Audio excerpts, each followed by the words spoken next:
All right. So thank you very much for joining us. Today, as I said, we've got a very special guest. We've got Shyam Ganesh joining us from Valenta BPO. And Shyam, you have kind of a really unique experience with advisors out there. So maybe just start off with a little bit of an intro. Tell us about yourself and Valenta BPO, the company you work for. Yeah, thanks so much for having me, Charlie. I'm super excited to be here. I've been a huge fan of LDA since pretty much when you guys started, and being an advisor myself, do love to use it, and it's definitely become part of my process and technology. And I'm super excited to share, yeah, my experience with Valenta and what I do as a planner and why we're here today. So I'll start off a little bit, and I'll say that the company that I'm representing or speaking about today, their name is Valenta. They're a global company. They started in Australia and have since expanded into North America and so forth, and now support lots of advisors in Canada. And I first was exposed to them as an advisor. I became a client of Valenta's because I was looking for a virtual assistant who was trained in life insurance, who was trained in financial planning, and I found that really difficult to find, here in Canada. And so, this company, I met them at a U.S. conference, financial planner conference, and the fact that they had such high level talent globally that could handle very technical work that we as advisors do was hugely attractive to me. So I thought I'd give it a shot. That was back in 2018. And in 2019, I loved what they do so much that in 2019, I became a business development partner with them. So they support more than 500 advisory firms across the globe, and specifically the services, I talked about the virtual assistant service that Valenta offers, and insurance specialists, planning specialists. So each of the virtual assistant teams are trained on these financial services, so they know how to run a Manulife e-application, follow it through to underwriting, and basically know all of the processes with each of the companies, and in fact are also trained on using software tools like LDA to support advisors. The other two services that Valenta offers are really more high level process and technology consulting. So, how do you design a practice as a financial advisor that is more effective, and more efficient, and leverages the best technology tools that are out there, creates automation, and allows the advisor to do what you do best, which is spend time in front of clients and spend time, building those relationships and building your book and adding, really value to your the scalability of your business versus running the administration or running, mundane tasks. So these things were, really exciting to me. So my background, I'm an engineer by training, and so I'm very process oriented. Always have been since I started in the business. And was that computer engineering, or are you part of another engineering family like mechanical or civil? I only ask because I went through for mechanical engineering. Oh no way, that's awesome. I did integrated, which is kind of a jack of all trades. So I took courses in electrical, mechanical, software, civil, and chemical. So I knew I didn't want to be an engineer, so I was like, okay, let's just take this mishmash course at it was at Western. Yeah, you got into insurance of all things. That kind of piques my interest a little bit. So, how did you find the insurance industry, and how did you get into becoming an advisor yourself? Yeah, I really just, I think like most advisors just kind of stumbled into it. I was looking for a business that I wanted to call my own, and I realized that financial advice is being given across the country. There's great work being done, and I just thought there was more opportunity. There's still a lot of Canadians who are not accessing the level of advice and holistic advice. So really, that was my focus when I got in, is as a financial planner, providing holistic advice, including insurance, investments, and everything else that we do: cash flow planning and retirement planning and estate planning. And so that was exciting to me, and I just saw the opportunity. I saw the potential for growing a recurring income. I'm all about the recurring income. I don't want to be selling new business all the time in order to make money. I want to establish a practice that is going to pay me while I sleep. And so this business allows us to do that. And so that was really exciting to me. And it's technical. I love the technical, having that technical background, and I like digging into numbers in that like very detailed way.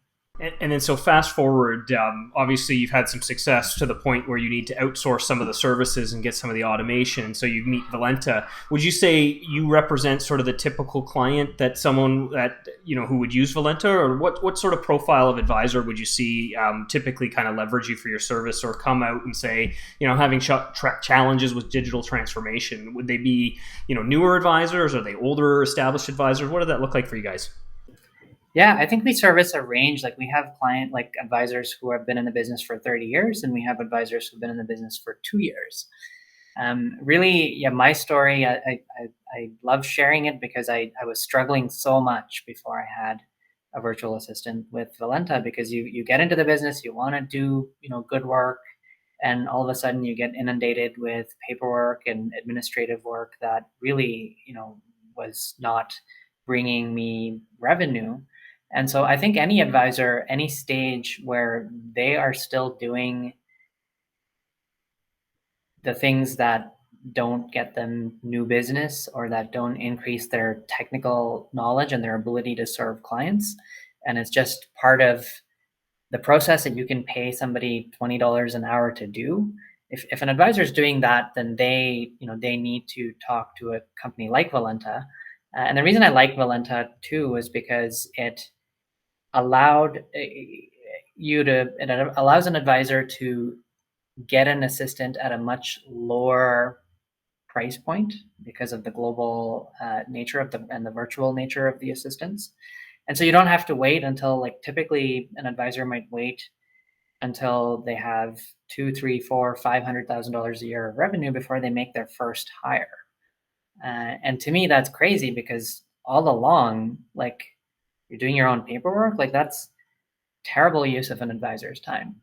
And so there's opportunity. I would say the earlier the better. Every time I invested in another assistant, or I invested in technology to grow my practice, yes, there was a cash flow crunch. It was difficult in the first few months, but in under a year, sometimes even 6 months, I had fully paid back my investment and then some, and I was way better set up for growth. And to give you kind of some color on that, I became a client in 2018, and now fast forward to 2021. In 2018, I started with a part-time, like one part-time assistant, and now I have 3 full-time assistants. One that just supports my insurance business, one that just supports my planning and investment business, and one that handles all the administrative, non-technical work. And so I'm able to handle like crazy amounts of client volume, as a single advisor.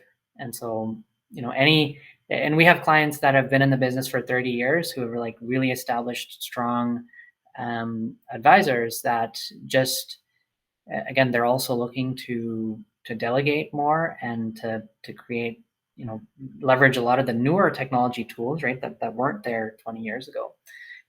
And so we just love working with a range of advisors. I would definitely say insurance is one of our sweet spots, because it is an area that is quite time consuming, and we have assistants who are like extremely well trained in that, so they can hit the ground running from day one, which wasn't the case when I first became a client in 2018, by the way. Well, you've run so many cases through them and showed them LDA, so you've given some great practice to them. Huge practice, and there's a whole team now that they share best practices with each other as we work with different clients, but all the insurance process is the same. And so you get to leverage this back end of, okay, here's 10 different businesses, 20 different businesses that we're helping that are all doing insurance work. And so the assistant doesn't have to go back to the advisor every single time to say, how do I do this? Because there's internal knowledge within the team on how to do something. For sure. So that's pretty interesting. So over those couple of years that you've been working with them, what kind of new technologies have you seen come out, or where do you find kind of the focus of your clients? Do they say, I assume a lot of them don't even know tools like ours exist, but they do know about things like CRMs and different products out there. What would you say is the number one burning question from technology for advisors, or is it even product, or is it more process? Yeah, I think it's a bit of both. It can be quite overwhelming because there's so many, as you said, CRM tools. There's digital marketing tools now. There's the insurance specific tools, and how do you integrate all of that? And you asked a great question there. What's the process? Like, how does that really flow? How do you hand off from one tool to the other, and who's doing what in each tool? So I think there's generally, advisors are definitely taking up new tools and setting up processes. But it can be like, if you're a busy advisor, you're spending 40, 50, 60 hours a week already on writing new business and servicing new clients. It can be quite challenging to take a step back and look at that big picture and really design what the practice is going to look like and what the most effective way to streamline that process, and then which kind of technology tools to look at. And so what Valenta has done is we kind of share a simple way to start thinking about those things for advisors. Instead of there's very little time in the week for advisors to take this high level view. So what's a very simple process that you can follow that allows you to systematically improve your business operation? And just break it down into baby steps. Like, it doesn't have to be everything all at once. A lot of tools will work well with each other. So find out kind of just write down what your process is right now. That's what we say. It's like, what is your process like as it is today? Don't change anything. You have something that's working. Just write that down. And then start looking at where the pain points are. Where is too much time being spent, or where is an advisor too frustrated because the work is repetitive, or it's not really adding a huge amount of value in exchange for the time that's being spent. And then look to technology solutions first to see which of those activities can be automated or leverage. Can you leverage technology to speed up? So either you can do it more effectively, or kind of step 2B is leverage automation within that technology. And then worst case scenario, like, there's going to be things that technology cannot do for you. And then you start thinking about, okay, as me as the advisor, does it make sense to do it, or should I delegate it? So once that initial process is written down, I can show you a sample of a process that we've created in my financial planning practice. And this is specifically for insurance. So these green highlights are really the only time as an advisor I get involved. And all of the other, and this is like 28 steps now. This is like broken down into every minute detail, and it doesn't have to be this detailed, but it could be as simple as this. Just come up with a list, say step 1, this, step 2, this, step 3, this. And you can build that out over time and assign that to, okay, who is the person that is doing that, or what is the technology that is doing that. And I'll share some more examples of being able to do that shortly. Yeah, I mean, I think you bring up a lot of good points. I think one is, and we covered this in last month's webinar, we were looking at the top traits of successful advisors. And one of them, of course, is invest in your practice. And I think it goes hand in hand with sort of the other point is in step three, and that's kind of the one, like obviously technology is going, something you can do for yourself to scale that, but that point around delegate the rest. My stepfather Larry Kinlan would always, he would say, if I can pay someone to do something where I can spend my time in better places, I'm going to do that every time.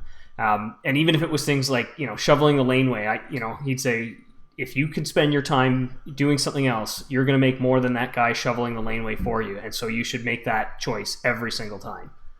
Yeah, 100%. I think there's a lot of advisors that are, there's a few who it's like the 90-10 or the 80-20 in any industry, where you have, your top 10 or 20% that are really bringing in like, 10, 20, 30 times the volume as compared to the other 90%.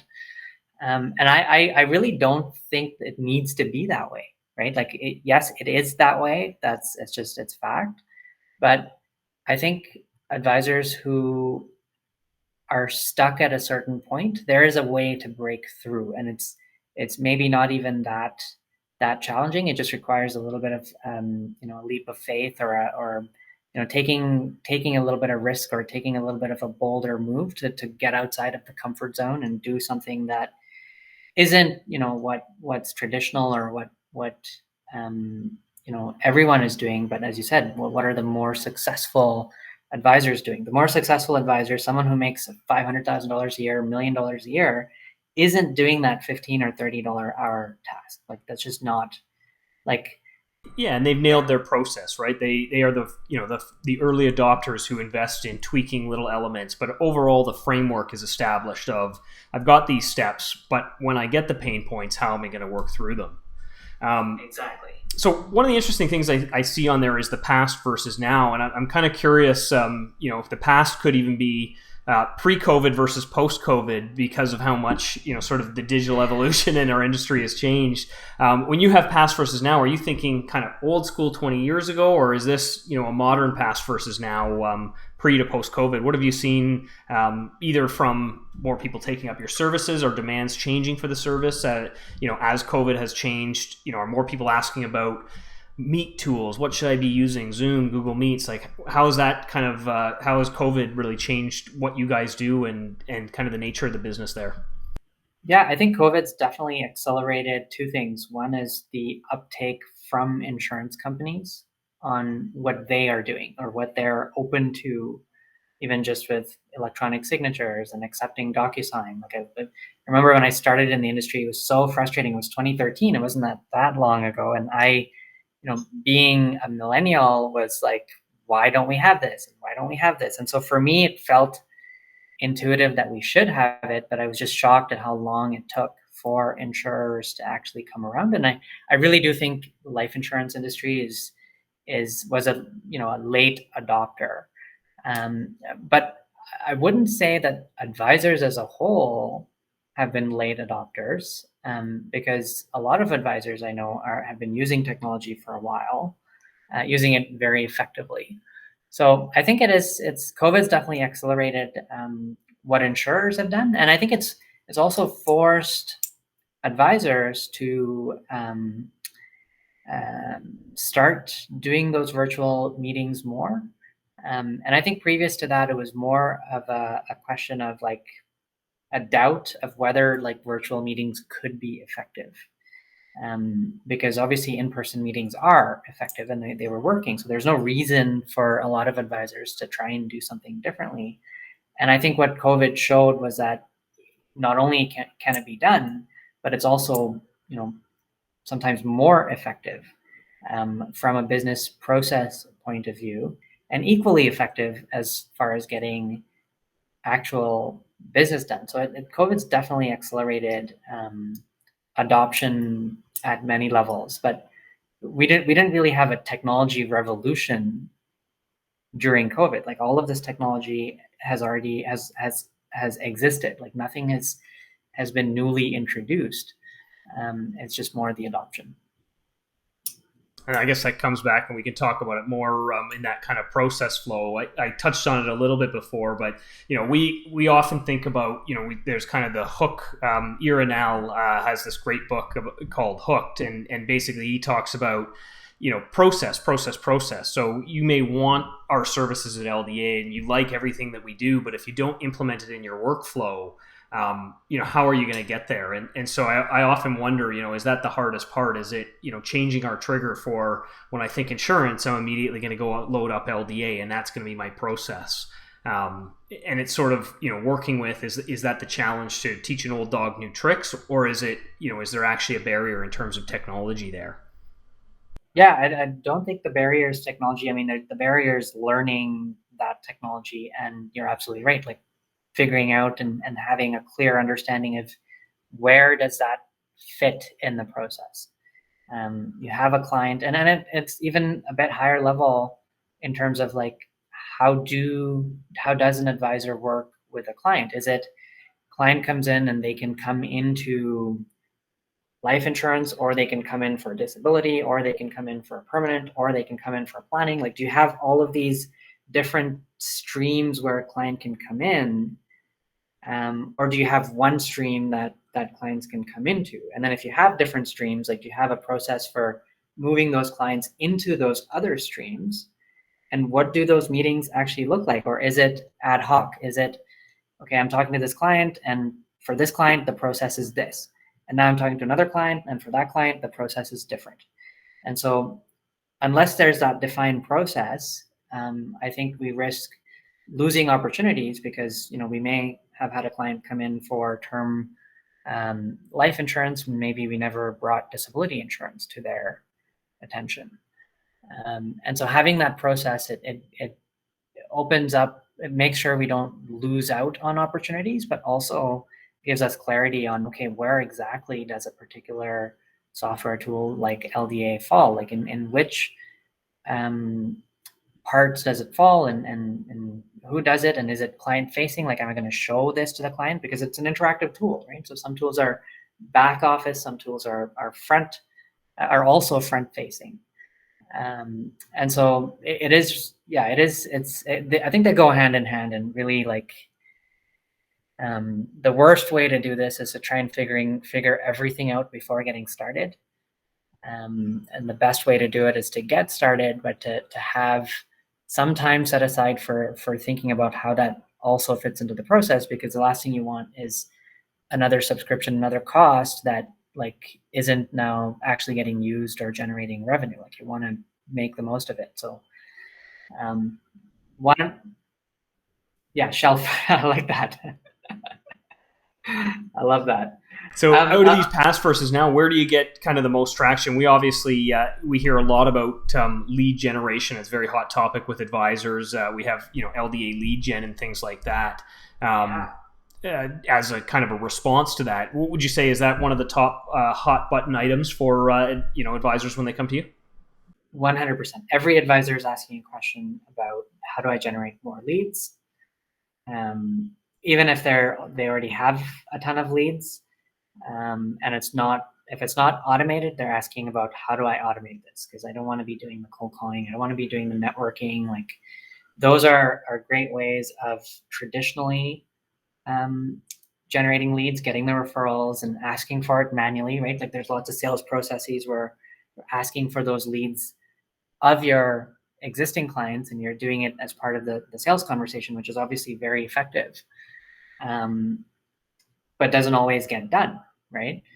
So same thing with seminars. With COVID, obviously, it had to be curtailed and maybe moved into webinar mode, and traditional, media, newspaper, radio type advertising, which is a bit harder to do, I think, in our particular industry, but was still, I think, being done.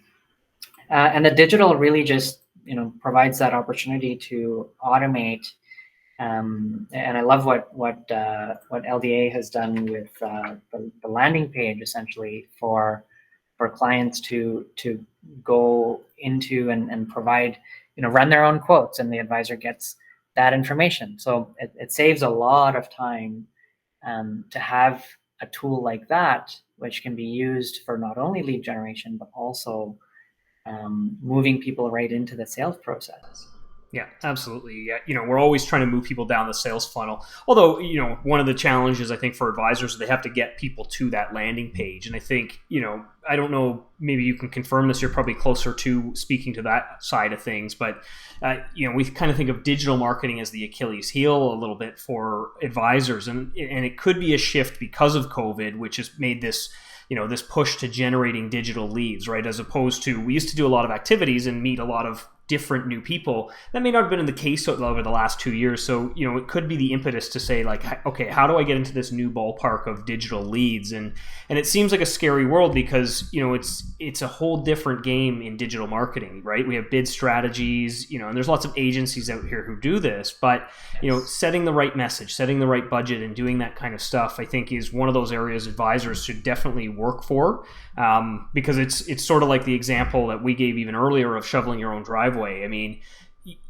sure, we could go out there, we could beat the town with our feet and meet lots of new people, but we could also set an ad budget and have 1,000 people right by the front of our storefront, just because they're on Facebook or Instagram.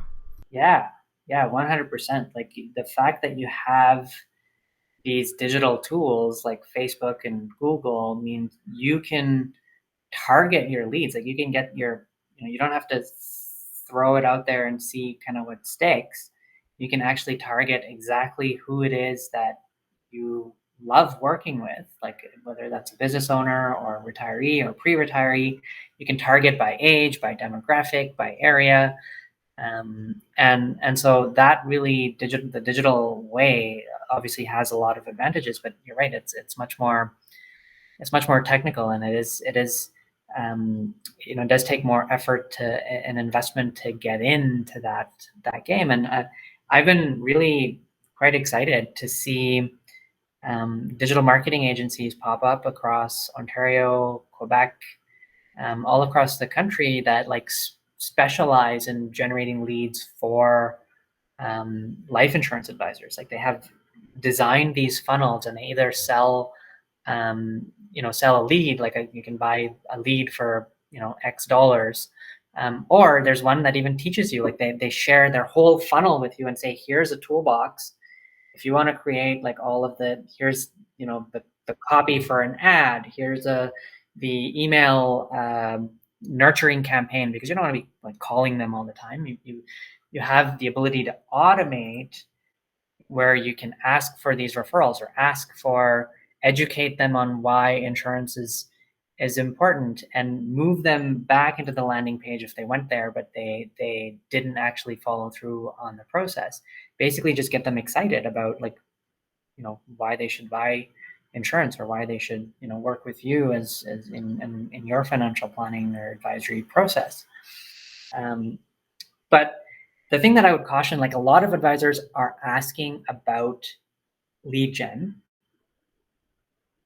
If you get your lead gen right and you have a flood of new potential clients, but then you don't have your selling and servicing processes figured out, then it becomes overwhelming very quickly, and you start losing opportunities because that system isn't in place. And really that also goes for, like, you can get the lead up front, but if you don't have the nurturing campaign where you can actually warm them up, because if you have 100 leads, like there's no way 100 leads a month or 200 leads a month getting added to your system, there's no way to like contact each of them individually. Yeah, I mean, the whole dynamics of digital marketing change so substantially than what we're used to. I mean, we might say, look, I'll get 3 referrals from friends, and I'm going to close, at least one of them, maybe 2, right? And so, yeah, we may not get as many referrals as we can web leads, but we have to kind of change those expectations. I think one of the good kind of analogies that I get, that I went through this, I think it was a digital marketing course, and they said, when would you ever go to the grocery store, pick out your entire food for the week, get to the front, and then just leave? It would just never happen. But when we're buying stuff online, we do it all the time. We load up the checking cart, we see what it looks like, but it's so easy to walk away. And so, we have to deal with these changing metrics of what success looks like. And that, the fact that in a digital world, 2% could be phenomenal versus the 90 or like the 75% you were batting from referrals. And not to say you should do one or the other, you should absolutely do both, but having the expectations, and to your point, that process to support each of those different mechanisms is so important. Yeah, 100%. And then process is pretty much everything. Like it's your scalability, it's the value of your business. Like a business that has a solid process is going to sell for a greater multiple. And I think we're seeing a lot of businesses selling now in our industry. And some of them are coming with great systems, and some of them are coming with here's 300 policies, and there's like no information about those clients, the history, what kind of work was done for them. There's no compliance paperwork because I mean some of these were written 30 years ago, and the requirements were different. But that business is not going to sell for as much as a business that has a better process. So these investments are not, short term or meaningless. They do carry a lot of benefit both for immediate and ongoing income and for that valuation. In the selling process, we see a lot of, the old process, like lots of meetings, handwritten apps, physical delivery of apps to the MGA, wait for weeks or months to get, that whole thing placed. And I think this is, obviously a place that has like absolutely changed during COVID. Like this is no longer, I don't know, maybe 80% of advisors no longer do this because it's gone online. I don't know what the actual stat is, but I assume that if an advisor has remained in the business through COVID, they've had to adopt this process. And again, the marketing, if it's set up correctly, will do a lot of the sales process for you, the convincing the client on why insurance is important. Doing that needs analysis, like they can fill in their own form. It can be done over a 5-minute phone call, even because the technology is there. The quote can get pushed out in a 5-minute phone call with a tool like Life Design Analysis, because you have automations and recipes, and you don't have to. You can pre-select your top insurers, and so the amount of time that you spend on the sales process can be significantly lower if we really just take take the time to design this process. And again, I'll share more about how you can design that process in a practice. But essentially here, like instead of 5 meetings, you can maybe move it to 2 meetings max, cut down on the travel time, cut down on the time that it takes to submit in real time. And, now there's even carriers that will approve and let you deliver a policy like instantly, right? Like that's next level. That's obviously not how most business is being done because it's usually not fully underwritten if it's done that way. But that's kind of where we are in the evolution, which is very exciting.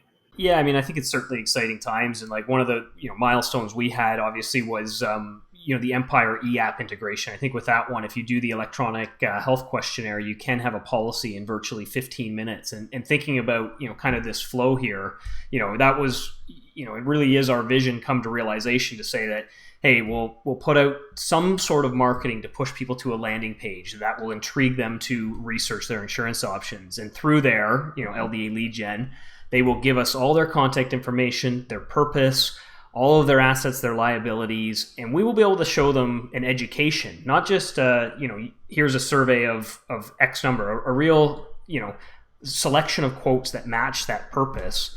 And then ultimately for the broker to send that same contact info that, that person input themselves from your website. You haven't touched this, to just be able to click a button and send it over to Empire. Yeah. Fast and full, complete the eApp, 15 minutes, and that person could be insured. And we look about, we think about the past versus now. That's an incredible savings of time and just process flow to be invested in. So, I'm really excited about things like that. But I will be curious to see, post-COVID, are we going to stick? I think most advisors I've talked to are going to stick to the Zoom meetings. They say they love it. They get 4 meetings in a day versus 2. But it'd be interesting to see with things like eApps. I mean, the industry, traditionally has had to pay advisors to use them. in the form of bonuses and things like that. So it'd be interesting to see you know post COVID, or if such a thing exists at this time. But will these processes stay in place, and will we've trained the kind of the old dog the new tricks, and will that stay in place? Will we stick to our process? Is it ingrained, or is it something that we'll revert back onto? So I hope it's here to I don't stay. think there's anything wrong with the old way of doing things. It's all about finding the leverage to make your practice what the best it can be, and that's going to be a little bit different for each advisor.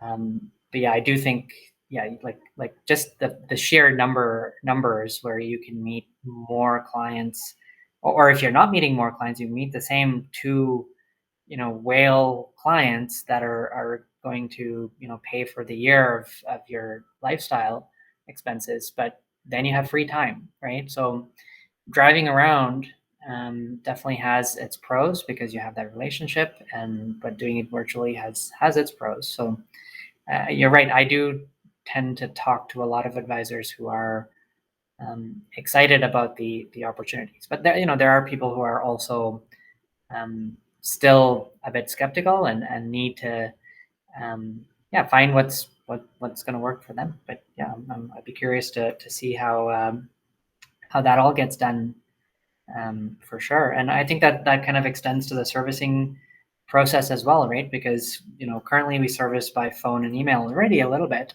We also do in-person meetings once a sale is done, or we're doing an annual review with a client. And then the scheduling then happens via phone and email. And so with the new way, you can add scheduling links, you can add invite options, within the calendar. You can embed, KYC type questionnaire to ask a client if something has changed in their life that warrants a change in their insurance amount. And you can also, automate things like conversions and exchanges, right? When a term renewal is happening, you can have a tool like LDA, maybe not automate fully. You might need someone to go in there and push a button, but definitely way different than the old way of doing things, where you got to fire up the software. You got to log into the insurer portal to see what that is. Like, you can have this tool give you a reminder to say, hey, this policy is going to renew in the next X number of months, and it's going to be a higher premium. This is an opportunity for Yeah, I mean, we think change. They should be like shooting fish in a barrel, right? Clients who have a defined problem where I'm preventing you from paying more money, so it should be an extremely easy conversation as long as you can stay organized around them. Exactly. One of the things we talked about in the last webinar too was even things like after when you sell a policy 3 months after, set the notification to go revisit them, and maybe it's a cross-sell opportunity. Maybe it's, I gave the example of setting up Vitality or something like that. Just making sure they get the most out of the member benefit. So just building that into the process. And, LDA obviously tries to take care of a lot of that. But there's certain areas that we definitely stay out of. So one of the things that I think advisors personally should leverage is, there's a lot of hot topics around CRMs and what should an advisor look for in a CRM. And the way I see it, there's sort of two camps, really. I mean, there's a CRM built for financial advisors, and then there's all these powerful CRMs that are built for really any sort of business that can be customized to advisors. And, when I think of some of these, what I really would look for and coach advisors on, and maybe you have some perspective on this too, would be marketing automation. So when you're talking about, automating some of those service points and things like that, drip, nurture campaigns, even from prospect coming in. What CRMs are people using? What do you see our advisors? Yeah, absolutely. So in my process design, actually, where did I put it? I can talk about it here. So you're right. Like, CRMs have been used for a long time by advisors. A lot of the past ones were desktop based, which definitely is good, but difficult for scaling and delegating and so forth. But you're right. Like, this is why you need more technology is things like doing things like the follow-up and cross-selling opportunities. And if you're also a financial planner, you're also an investment advisor, you need to have a process for your entire business, and you need to have one technology tool, ideally a CRM, that kind of helps you manage all of that and gives you a workflow that like maybe even automatically delegates and creates tasks for each person. And you gave a great example. There's the CRMs that are built for financial advisors or for insurance advisors, and those have great benefits, like they connect with the back office and automatically pull policy information into them. So that's great. Sometimes, in theory, that's great.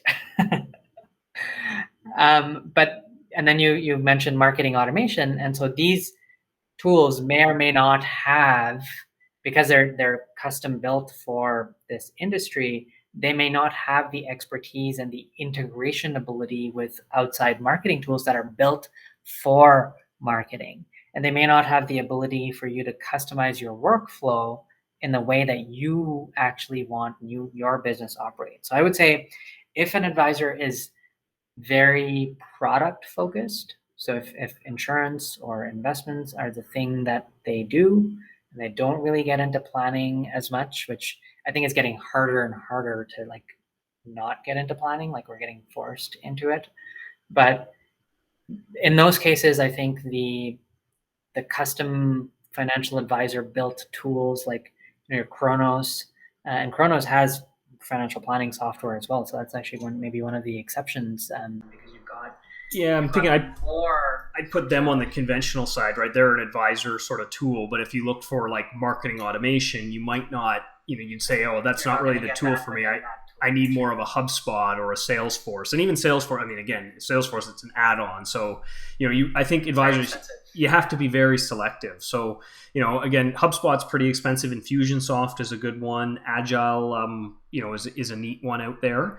But I think, advisors, when they look at, what is a CRM for me, should really ask themselves, what do you want to get out of it? Do you want that sort of more of a marketing platform with those automations where, again, you're going to have to customize that CRM to include things like renewals and some policy specific details, versus going to a advisor built CRM that has that information in it, but and understands, different assets and incomes and things like that, but doesn't have any of that marketing automation technology. And so, it is a little bit of a trade-off, I guess. There really, I would say there is no one tool for, you're going to need a few different tools. So with all the different tools you need or may need, how does one go about designing their process?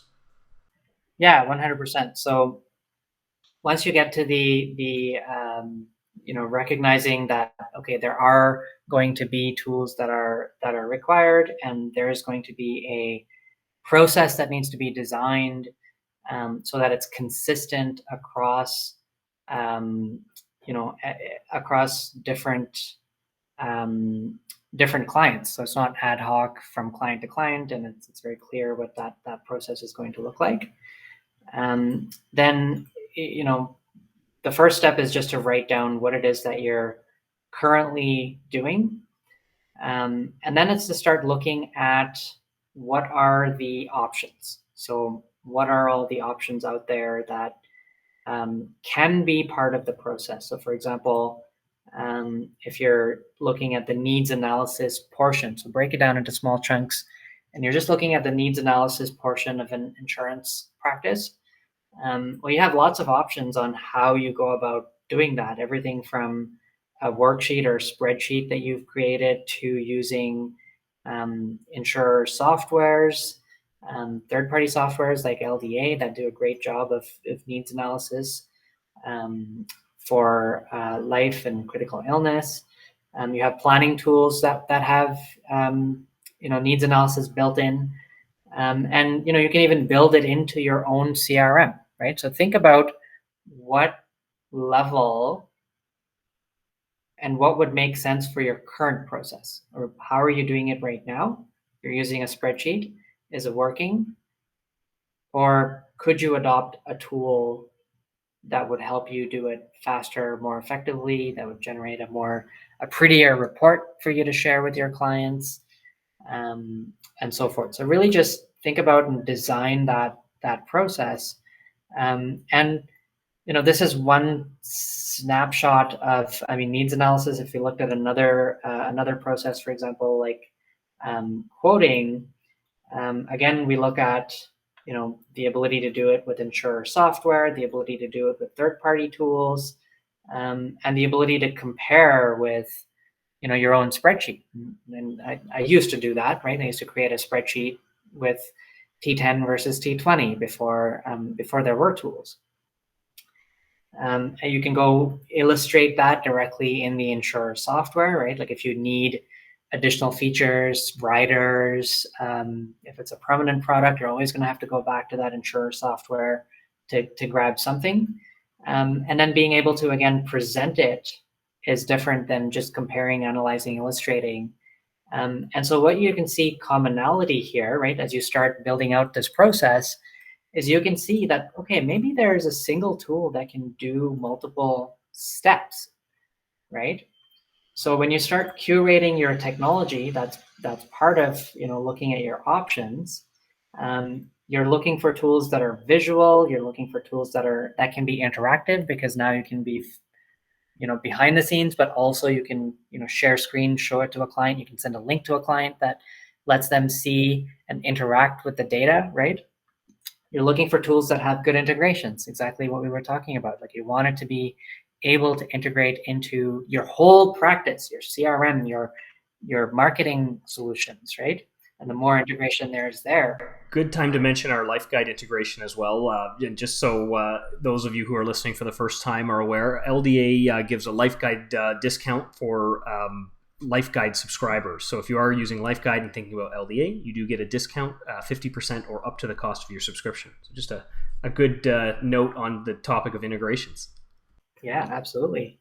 And then as I just highlighted, there might be tools that help you in multiple stages of your sales and delivery cycle. So if that's the case, if that's what you're seeing, then those are tools that should move to the forefront of the ones that you look into and move forward with adopting.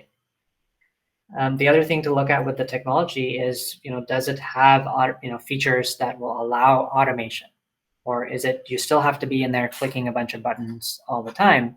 Can you set templates? Can you set defaults? Can you create automations that are going to do a whole bunch of steps that you would normally do? Might be 10 steps that you do manually. Can you click a button and just have the tool do all of that for you? And so those are a couple of examples of those stages, and you can build it out visually. You can build it out in kind of a spreadsheet format, and then start exploring. And the big piece, we were talking about servicing a client, and it's really about having a CRM system where it's your single source of truth in terms of data about the client, about when when your relationship started with them, what their kids' names are, what products they have, right? You can look in one place to look at all of the products that they have. Life Design Analysis does a great job of showing all of the insurance products that someone would have. And so if you're an insurance advisor, then you can stop looking, like there's a tool. If you have other products, then you need to find a solution for those investment and planning and other other products, referrals that you might be making as part of your overall practice. And that's where, again, that these other tools come in that are either built for advisors only, or that are built more broadly and can be extensively customized and integrated with the marketing and operations, and they can. It's amazing what is possible in terms of the technology and automation. For example, you can have a CRM in an insurance process automatically create tasks for you and your assistant at every stage, right? So looking at this example here, if we need information from a client, like, and it's at a particular stage in the sales cycle, we've coded this into the insurance process in our CRM. So it's automatic. We move the deal to the next stage.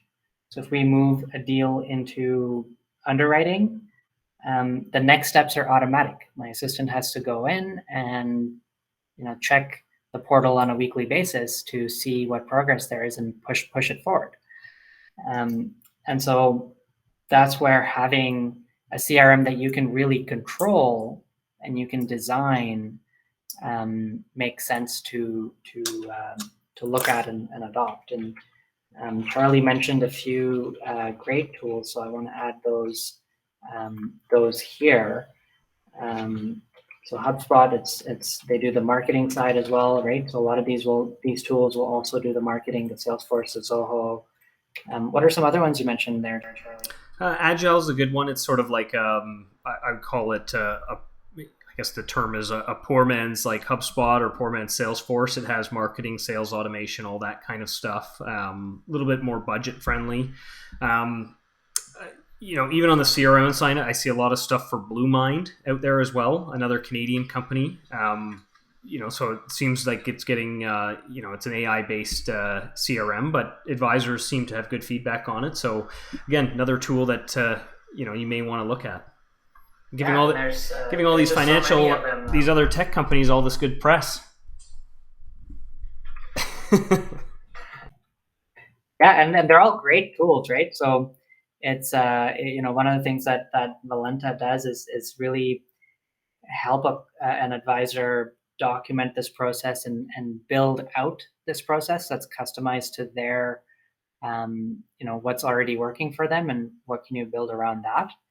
And then, integrating those tools and actually creating the automations within those tools. We have programmers who will go in and do that work. And, just understanding what it is that an advisor does. We've helped a lot of advisors. Actually, we've used a lot of Salesforce and Zoho, but we are technology agnostic in that sense that we want to really take the tools that are going to be useful for that particular practice and help kind of integrate, create a system and integrate those into that practice. So we talked about the next step in that delegation is that last step after you've automated and implemented the technology. And really, this is a cyclical process. So there's always going to be changing technology, better options, more options, and also more tasks that you're going to be able to delegate. So the better your process of breaking things down, the more you can delegate, the more you can differentiate what it is that you need to do, because it's like very technical, very high level. You need like a high level of training for it versus, okay, well, maybe there's a task that is difficult, but once you have a process, you can hand that off to someone.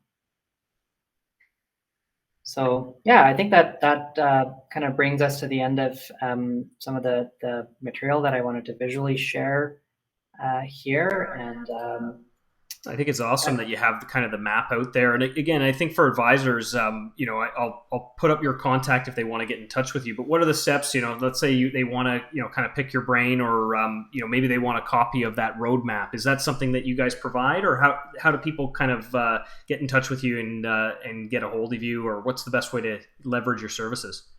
Yeah, so the best way would be just to start with an introductory conversation. I have a link here. The best way would be to go to that link here, valentabpo.ca/advisor. And it's really a 30-minute conversation that we can have one-on-one and just talk about,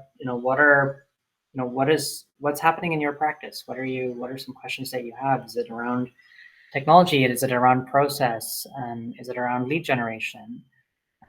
Where are you finding that, what's the one thing that you need to do next in order to take your practice to the next level? And I love talking about that with advisors, because it's important, the work that we do as advisors.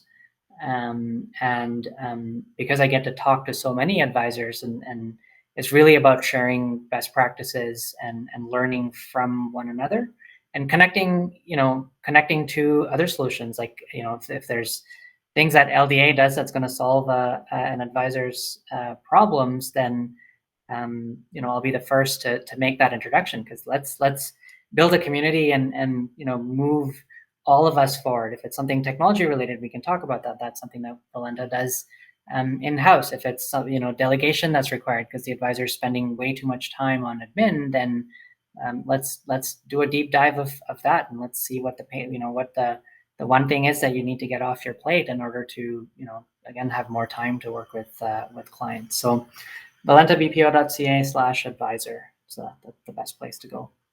Awesome. Well, really appreciate having you on the webinar. I think gaining your perspective was fantastic, and I think someone who works on sort of both those sides has a really unique perspective of exactly what it's like in the field for advisors, and you actively help obviously them with technology, but again that field because you yourself are an advisor. So Shyam, I really want to thank you for joining us today, and really appreciate your insight. So thank you again. Yeah, thank you so much. I really appreciate the opportunity, and thank you for all the questions. Like that, they were amazing. Like